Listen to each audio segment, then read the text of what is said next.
¿Qué tal? ¿Cómo están ustedes? Sean muy bienvenidos a un nuevo episodio de Noticias UDEC por TVU, nuestro espacio de análisis, de reflexión, de mirada de las noticias de la Universidad de Concepción que se han venido publicando en su portal institucional de informaciones. En esta jornada quiero saludar a dos miembros del equipo de comunicaciones de la Universidad de Concepción quienes nos acompañan. Catherine Pavés, periodista de Noticias UDEC. ¿Cómo estás, Katy? Hola, ¿cómo están? Muy bien. Muy bien, gracias también. Y saludamos a Pablo Acuña, Community Manager de la Dirección de Comunicaciones de la Universidad de Concepción. Pablo, ¿cómo te va? Muy bien, ahora un gusto verlos. Igualmente, bueno, como es costumbre, tenemos que conversar en este primer bloque acerca del reportaje destacado de esta semana, el cual le correspondió desarrollar a Catherine Pavés y lleva por título Sudamérica sufre el embate de la pandemia y deja al descubierto sus desigualdades. Catherine, comencemos hablando del reportaje en términos generales. ¿Cuál era el objetivo que perseguías al abordar este tema? Porque cuando hablamos de Sudamérica, cuando hablamos de América Latina, tenemos que hablar de desigualdad, tenemos que hablar de todas las brechas de desarrollo, pero esto entiendo que se va acentuando en la medida también de que el COVID-19 se va instalando en los distintos países.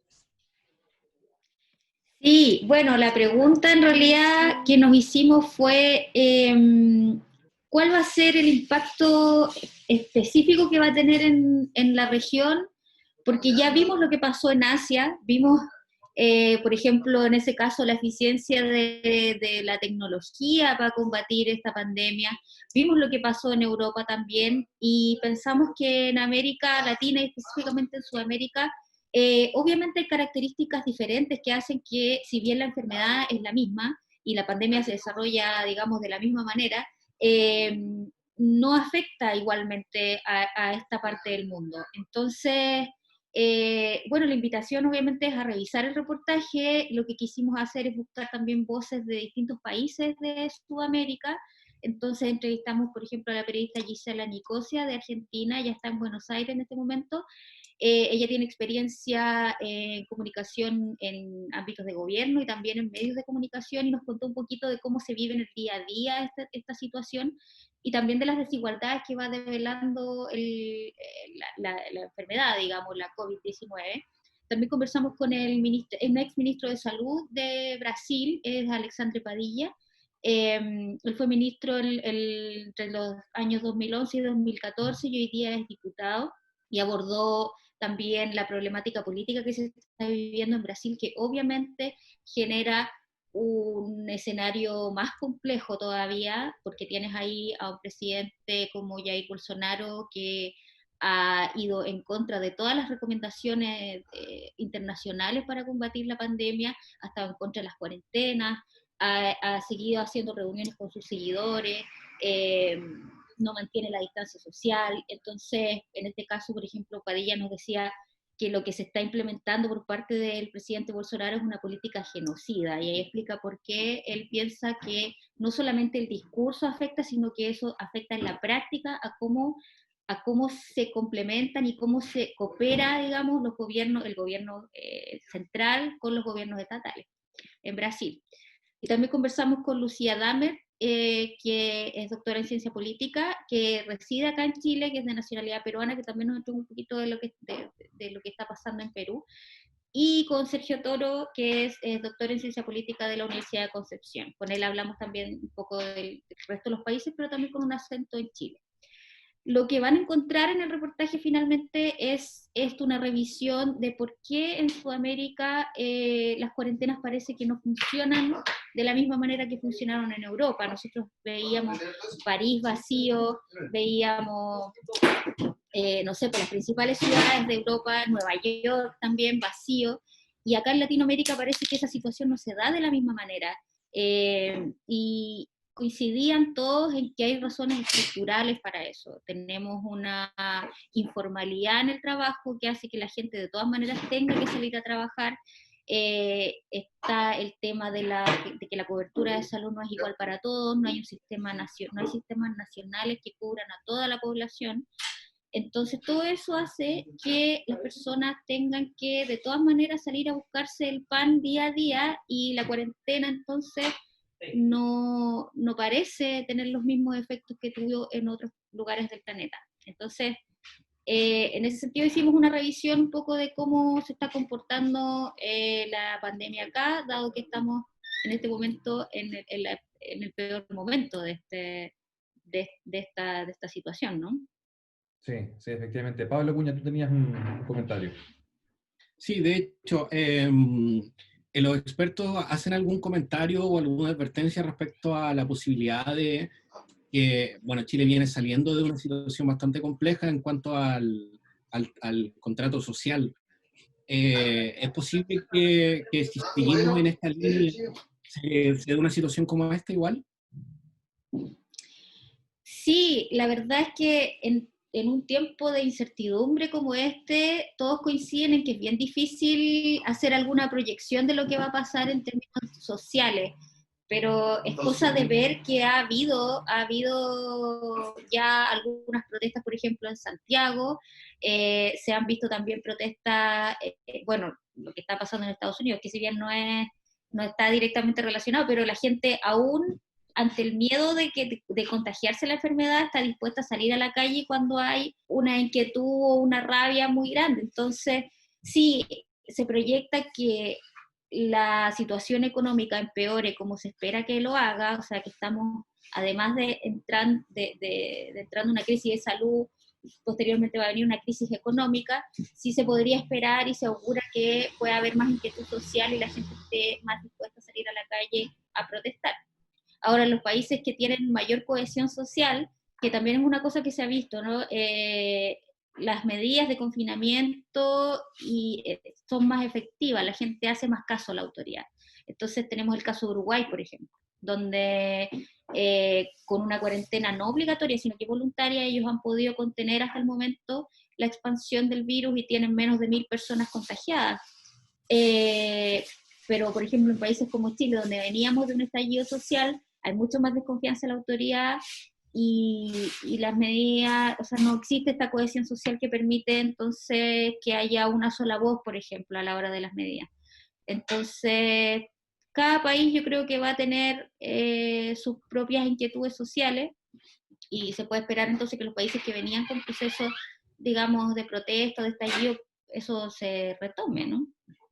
Sí, Katy, y a propósito de lo mismo, en el texto, bueno, tú haces una mención explícita a lo que es la cuarentena en una villa en Buenos Aires, en una favela en Río, en una población en el Gran Santiago. Es una situación absolutamente o diametralmente opuesta a lo que estuvimos viendo respecto al hemisferio norte, a lo que tú mencionabas de cuando el virus llega a Europa, de cuando llega a Norteamérica. Quedarse en casa para muchas personas en nuestro continente no es una opción, porque se vive del día a día. Entonces, en ese sentido, bueno, te quiero hacer dos preguntas, pero la primera es cómo afecta precisamente la informalidad y el trabajo del día en América Latina, pensando en lo que es el afrontamiento, la necesidad de abordar una crisis sanitaria de este volumen, y también una duda más personal en el fondo, también cómo llegas al exministro de Salud de Brasil, porque es una visión súper interesante de poder escuchar, de poder leer en este caso, y bueno, a veces también se nos pone cuesta arriba llegar a esas autoridades, no sé cómo lo logras también. Ya, bueno, sobre el tema de la informalidad, hay una cosa que queda como rondando, ¿no? Que uno dice, efectivamente, el tema de la cuarentena y el aislamiento total es lo ideal, pero no es algo que se pueda aplicar en todos los países del mundo de la misma manera, ¿no? Tiene que haber, por ejemplo, en este caso ha tenido que haber transferencias de dinero directas, muchos países la han aplicado, y también se tiene que pensar que hay personas que realmente no la pueden hacer. Y por ejemplo, en el caso de Perú es bastante, o sea, se puede hacer más evidente la situación porque en Perú se decreta la cuarentena tempranamente en marzo, al igual que Argentina, ¿no? Pero en Perú el 70% de las personas trabajan en la informalidad, entonces era muy difícil que eso pudiera respetarse en el tiempo, porque a lo mejor una semana uno puede ver que las personas sí respetan, pero a la semana 2 y a la semana 3 ya alguien tiene que salir a buscar el sustento. Entonces, por eso es que es tan complejo plantear se plantea también una postura desde el privilegio de estar encerrado, ¿no? Ha habido mucho debate sobre lo que Sí. las personas que realmente pueden hacer la cuarentena o el aislamiento están en una situación privilegiada en esos países, porque efectivamente reciben igual su sueldo a fin de mes, pueden teletrabajar y todo. Entonces se meten otros factores. Al analizar por qué se cumple o no se cumple una cuarentena, uno tampoco podría culpar a esas personas que tienen que salir a trabajar, por ejemplo. Claro. Y respecto a lo del ministro, que fue interesante porque entregó una mirada más política y también de proyección de cómo políticamente puede moverse Sudamérica después de esta pandemia. Sí, pues llegamos a través de un colega brasileño que vive acá en Chile, que se llama Víctor Farinelli, y él tenía la posibilidad de contactarlo. Así que después de un par de intentos, como siempre, ¿no? Que uno insiste hasta que lo consigue, nos concedió la entrevista. Ahora, así como en la interna, el colega quedó, yo lo invité a Concepción en algún momento y quedamos de ir a recorrer la ruta gastronómica. Está interesado en los sándwiches de Concepción, así que esa va a ser como... con eso él queda feliz. Ese es el premio, Katy, por haber ayudado con el contacto de Exacto. Así que, está todo, ¿no? No, pero hubo buena disposición y estuvo interesante también la conversación con él porque explicaba un poco lo que puede pasar con Latinoamérica si un país tan grande como Brasil se rehúsa a liderar, digamos, a la región. Sí.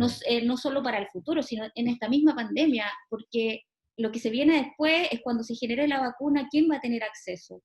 Y en este caso, si Latinoamérica no tiene no se une quizás para, por ejemplo, hacer una compra grande o para negociar mejor, lo más probable es que no seamos los primeros en la fila. Entonces él planteaba que de alguna manera Brasil, siendo un país continental, digamos, en cuanto a tamaño, número de población, tenía que tomar ese liderazgo, pero que no se veía tan claro con lo que estaba pasando hoy día por la situación política que vive ese país. Así que muy interesante la entrevista.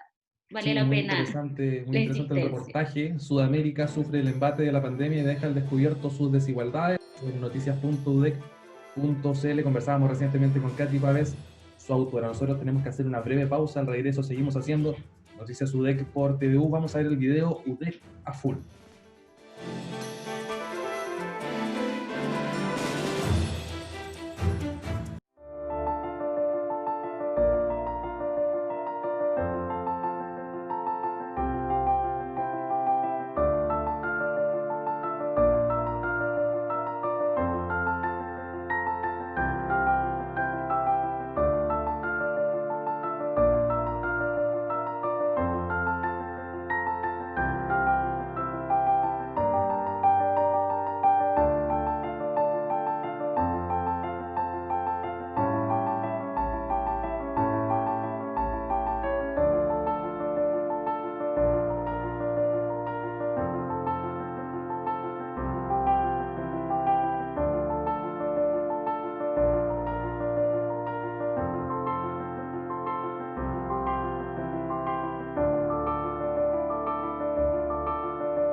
Ya estamos de regreso haciendo Noticias UDEC por TVU y en este segundo bloque tenemos a una invitada con quien vamos a conversar acerca también de las implicancias emocionales, psicológicas de la situación o de las situaciones de emergencia que venimos afrontando como país los últimos meses. Saludamos a Loreto Villagrán, ella es psicóloga docente del Departamento de Psicología de la Universidad de Concepción y coordinadora de la Unidad de Apoyo Psicosocial al Personal Universitario UAPO. ¿Cómo estás, Loreto? Hola, buenos días. Agradecerles la invitación para poder defender esta iniciativa de la universidad. Así que atenta acá a las preguntas que tengan. Partamos por eso, Loreto. ¿En qué consiste esta unidad, bueno, que surge también al calor o en el contexto de la emergencia sanitaria? ¿Cuáles son sus objetivos, su marco de acción y también, bueno, qué es lo que persigue en términos generales, dada la situación que estamos viviendo como comunidad?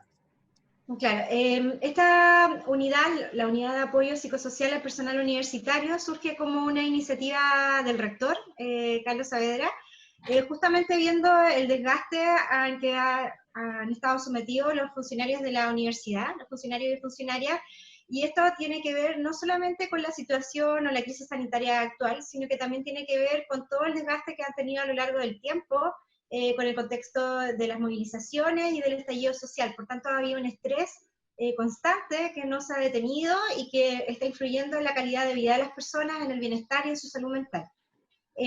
A partir de eso se crea la unidad, que es nuevita, tenemos como un mes de funcionamiento, somos un grupo de colegas de psicología, de la dirección del personal, hay un abogado, que estamos en la línea de justamente apoyar a los funcionarios de la U en términos de salud mental, ¿ya? Pero entendía en términos amplios, no solamente entendía en términos de consultas psicológicas, porque lo que nosotros hacemos es activar una red para poder derivar a las personas que están siendo muy afectadas, pero también en términos de apoyarlos dentro de lo que pasa en la universidad, ¿ya? En temas de estrés asociado a justamente compatibilizar el doble o múltiple rol que hay de llevar la vida personal y también llevar la vida familiar y llevar la vida laboral en términos de teletrabajo, que era algo a lo cual no estábamos acostumbrados, ¿ya? A esta nueva anormalidad, porque no es una normalidad. Entonces la unidad surge bajo estas como preceptos y tiene esta línea que es como de intervención, con la idea de que la gente se acerque si es que tiene alguna consulta espontánea o alguien en su familia está muy afectado, cosa de poder como dar algunas orientaciones o poder derivar en los casos pertinentes, y también de apoyar tanto a la jefatura y también de manera interna en los departamentos y facultades, no solamente a los docentes, sino que también a todo el personal administrativo. Hemos tenido también reuniones con los sindicatos, con la gente de bienestar, o sea, es como una iniciativa como bien amplia.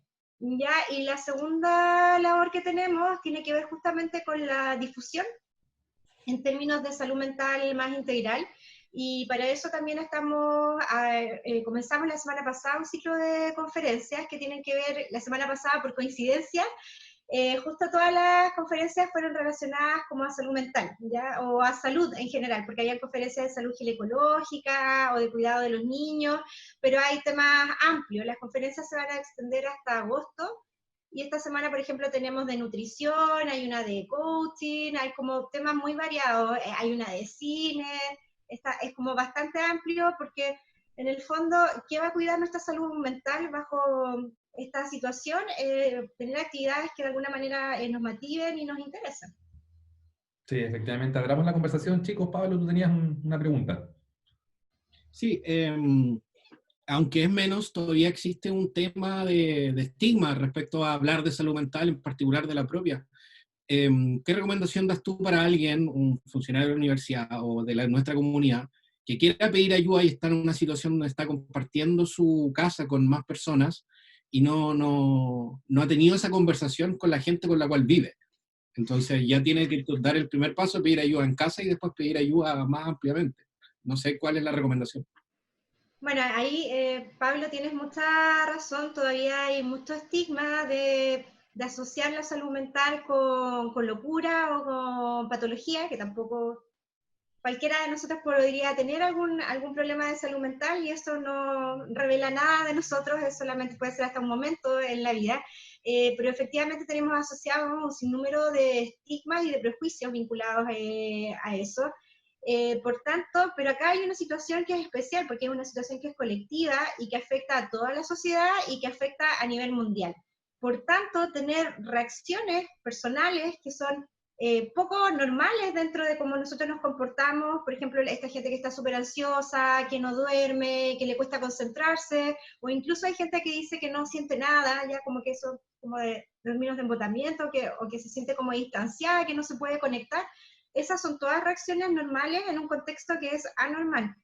Pero si estas reacciones se sostienen sobre el tiempo, por ejemplo, más de un mes, y se van intensificando y las personas no logran descargarse, sentirse mejor, tienen que pedir alguna orientación, y ahí un profesional clínico tiene que hacer discriminar qué tipo de orientación o de terapia o a lo mejor medicamentos necesita la persona, derivarlo para medicamentos. Pero en el fondo entender eso, que la salud mental es un concepto mucho más general, que la salud mental implica no solamente lo individual, sino que también implica lo comunitario. Por tanto, relacionarnos, por eso hablamos también del contexto del trabajo, el contexto familiar. O sea, trabajar las relaciones sociales es una manera de cuidar o es un factor protector de nuestra salud mental. Por tanto, todo lo que tenga que ver con el diálogo, con poder compartir, hacer un compartir emocional de las emociones, pero que tenga como algún objetivo de buscar justamente ver los aprendizajes frente a esta situación o buscar contención o comprensión, solamente ser empáticos, ya eso tiene que ver con cosas que estrategias que se pueden desplegar en contextos que no tienen que ver con un hospital o una consulta clínica. Sí, Katy Páez.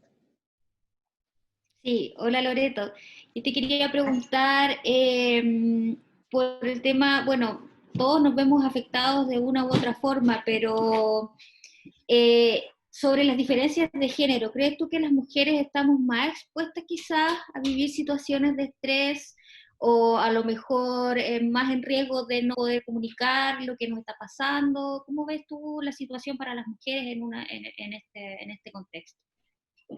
Bueno, eso siempre es polémico hablar de diferencias de género, pero aquí podemos hacer una lectura que es cultural y en base a los estereotipos de género, ¿ya? En cultura o sociedades como la nuestra, efectivamente a la mujer se le asignaba un rol de cuidadora, de la comprensiva, de la que escucha, de la madre, ¿ya? O de la que realiza las tareas del hogar. Por tanto, obviamente, frente a esa tremenda presión y expectativa que ejerce la sociedad, obviamente eso recarga mucho más la salud mental de las mujeres. Pero nuevamente, ahí yo quiero como insistir en que tiene que ver con sobre todo con una presión cultural y social. O sea, se espera de que uno sea más comprensiva, que escuche más, o que sea como más hacendosa en el contexto del hogar, y eso no tiene por qué ser así. Efectivamente, cuando te sometes a situaciones continuadas de estrés, puede ser que en un primer momento lo puedas manejar, pero obviamente llega un momento en que tus recursos se agotan, y eso obviamente puede desencadenar alguna reacción, ya sentirse ansiosa, deprimida, o sentirte simplemente que ya no tienes energía para seguir afrontando lo que está pasando en algunos momentos. Loreto, y respecto a lo mismo, si también tuviésemos que hacer un zoom en nuestro país, en Chile, porque desde octubre en adelante también se venían desarrollando procesos de agitación social que nos tenían ciertamente preocupados, atentos y además de algunos ansiosos y con algunos problemas también para conciliar el sueño, para desarrollar el día a día. Estamos en eso y llega la pandemia. Si tuviésemos quizás hacer un tipo de diagnóstico a nivel país, yo sé que es súper difícil, pero la salud mental del chileno y la chilena en este contexto, ciertamente se encuentra también quizás un poco en una situación de mayor fragilidad, dado las circunstancias que se ven arrastrando, no sé cómo lo ves tú. Sí, o sea, claramente, lo que pasa es que ahí faltó aclarar que yo no soy psicóloga clínica, soy psicóloga social, entonces yo hago una lectura más social de lo que está, por eso hablo de los estereotipos de género y qué sé yo. Claro, tenemos muchos factores de riesgo para nuestra salud mental. Nosotros estamos en un contexto, y lo que ha descrito la OMS y muchos organismos internacionales o investigadores, es que un factor de riesgo muy importante para la salud mental tiene que ver con vivir en situaciones de desigualdad. Todas las asimetrías, las desigualdades de poder, en procesos democráticos y de identidad de género van mermando nuestra salud mental. Entonces ya tenemos como esta situación de base, a lo que se suman los conflictos sociales, a lo que se suman todas estas injusticias y también estas pérdidas de algunos beneficios sociales o restricción de algunas libertades o derechos que hemos vivido en el último tiempo. Entonces eso obviamente va mermando nuestra salud mental. O sea, no es tan difícil hacer o sea, no te puedo poner un nombre, pero no es tan difícil hacer un diagnóstico o decir que esto es inesperado, ¿ya? Porque tenemos muchos factores de riesgo que están afectando a nuestra salud mental. Loreto, ¿cómo puede dirigirse el personal universitario, tanto a ti como a las distintas personas que conforman el equipo de la Unidad de Apoyo Psicosocial? Mira, qué bueno que comentas eso. Tenemos las conferencias que estamos mandando mail a la universidad, dentro del contexto de la universidad, con los links para que la gente se conecte, y ahí tienen una instancia para hacer preguntas específicas respecto a las conferencias. Pero también está la página wapu.cl, que tiene un link para tus consultas. Voy a mirar acá para asegurarme. Es guapu.udec.cl y tiene un apartado de tus consultas donde la gente puede pinchar y de manera anónima, confidencial, pueden hacer sus consultas que van a ser recepcionadas y dirigidas al profesional que sea más pertinente. Así que ahí estamos esperando que nos contacten, y justamente con esta idea de salud mental mucho más integral, porque sabemos que en el contexto laboral y también en el contexto familiar las cosas están siendo complicadas. Sí, efectivamente. Bueno, queremos agradecer la participación de Loreto Villagrán, psicóloga, docente de la Universidad de Concepción y coordinadora de la Unidad de Apoyo Psicosocial al Personal Universitario Guapu, por habernos acompañado en Noticias UDEC por TU. Loreto, puedes abandonar nuestra sala de conferencia, que es la modalidad que estamos desarrollando. Por la difusión de la unidad, es súper importante para nosotros, así que les agradezco nuevamente. No, sí, y probablemente te vamos a volver a invitar para seguir conversando acerca de Guapu y de salud mental en nuestro país. Que estés muy bien. Ok, hasta luego, chao. Chao. Nosotros Chao, seguimos gracias. haciendo Noticias UDEC por TU, porque tenemos que conversar ahora acerca de las redes sociales, de las distintas actividades que se han venido desarrollando en la Universidad de Concepción, y tenemos el fresco recuerdo de lo que fueron los días, porque no es solo un día, sino los días de la conmemoración del patrimonio cultural en nuestro país. Pablo Acuña, ¿qué es lo que nos deja el patrimonio desde casa y cuáles son las novedades también desde las redes sociales de la universidad? Hola Javier, sí, efectivamente, bueno, primero quisiera destacar que la unidad de la que estábamos hablando también tiene redes sociales y la pueden visitar. El perfil es uapu_udec.cl, uapu con doble P. Así que si están interesados en lo que discutimos pueden entrar y también verlo en redes sociales. También es importante mantener distancia en redes sociales cada tanto, entonces hablando de salud mental, la recomendación es tomar distancia cada tanto, en particular en una situación tan fluida como esta. En segundo lugar, quisiera también hablar de los servicios de la universidad que están funcionando hoy, una pregunta que nos llega mucho en nuestros perfiles, respecto a los estudiantes y los servicios que están dirigidos hacia ellos. En esta línea, los canales de atención de la Dirección de Servicios Estudiantiles están funcionando. Los invito a ver el perfil Dice UDEC en distintas redes sociales, donde están los canales para ver tanto enfermería, atención médica, beneficios estudiantiles, etc. Entonces están disponibles de forma obviamente a distancia o con visitas a quien da. Así que la invitación es a verlo. Y ahora, como tú dices bien, Javier, efectivamente, el fin de semana pasado, desde el viernes, se observó en la universidad, bueno, y en todo el país, el Día del Patrimonio. Se vio en casa por razones obvias, y se generaron múltiples actividades de distintas índoles, en las cuales todas las unidades o direcciones, o facultades, etcétera, realizaron múltiples actividades para levantar y traer al presente el patrimonio de la universidad. Es importante destacar que la universidad es monumento nacional, por lo tanto nosotros tenemos casi un rol central en la celebración del patrimonio de nuestra región. La invitación es a que revisen el hashtag PatrimonioUDEC en casa. Ahí podrán ver la recopilación de todas las actividades que se realizaron en la universidad. También la Dirección de Patrimonio va a estar compartiendo durante el día las actividades que se realizaron. Pueden verlo en las redes que son patrimonio-udec o patrimonio-udec en las distintas redes. Excelente, sí, bueno, las universidades y las distintas instituciones se las terminan ingeniando para celebrar y conmemorar el patrimonio desde el hogar, porque el cuidado en el contexto de esta pandemia está primero, pero si nos podemos dar estas pequeñas licencias para recordar estos espacios que también nos encantan dentro de la ciudad y en particular aquí en Concepción. Si cada uno tuviera que describir o comentar cuál es su espacio patrimonial favorito de Concepción, ¿cuál apuntaría, Katy?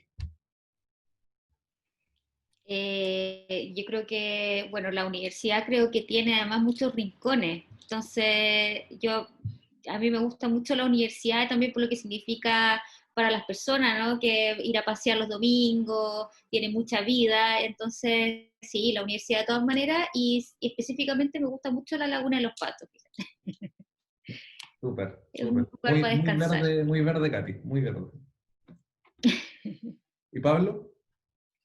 Bueno, yo tengo una especie de fascinación personal por el frontis trasero, o sea, la parte trasera donde está la Casa del Arte. En la parte de atrás del edificio es lo que quedó de lo que solía ser la escuela dental. Y ese es el primer edificio que la universidad construyó en el campus actual. La universidad solía tener un edificio en el centro de la ciudad, ahora hay un estacionamiento, se cayó por un terremoto, esa es la vida en este país. Y entonces lo que queda ahí, que está atrás y pasa inadvertido, en realidad es como un testamento de lo que era la universidad antiguamente y el proyecto original. Así que generalmente cuando paso ahí, tomo un momento para observar. Excelente. Vamos a volver, Pablo. Pronto vamos a poder disfrutar del patrimonio dentro de la universidad, pero lo primero es quedarse en casa. Chicos, les quiero agradecer por su tiempo, por la conversación y por las informaciones. Y recuerden también a quienes nos están viendo y escuchando que todas las semanas Noticias UDEC por TVO llegará con las informaciones de nuestra querida casa de estudios. Que estén muy bien. Chao, chao. Gracias, Muchas chao. gracias.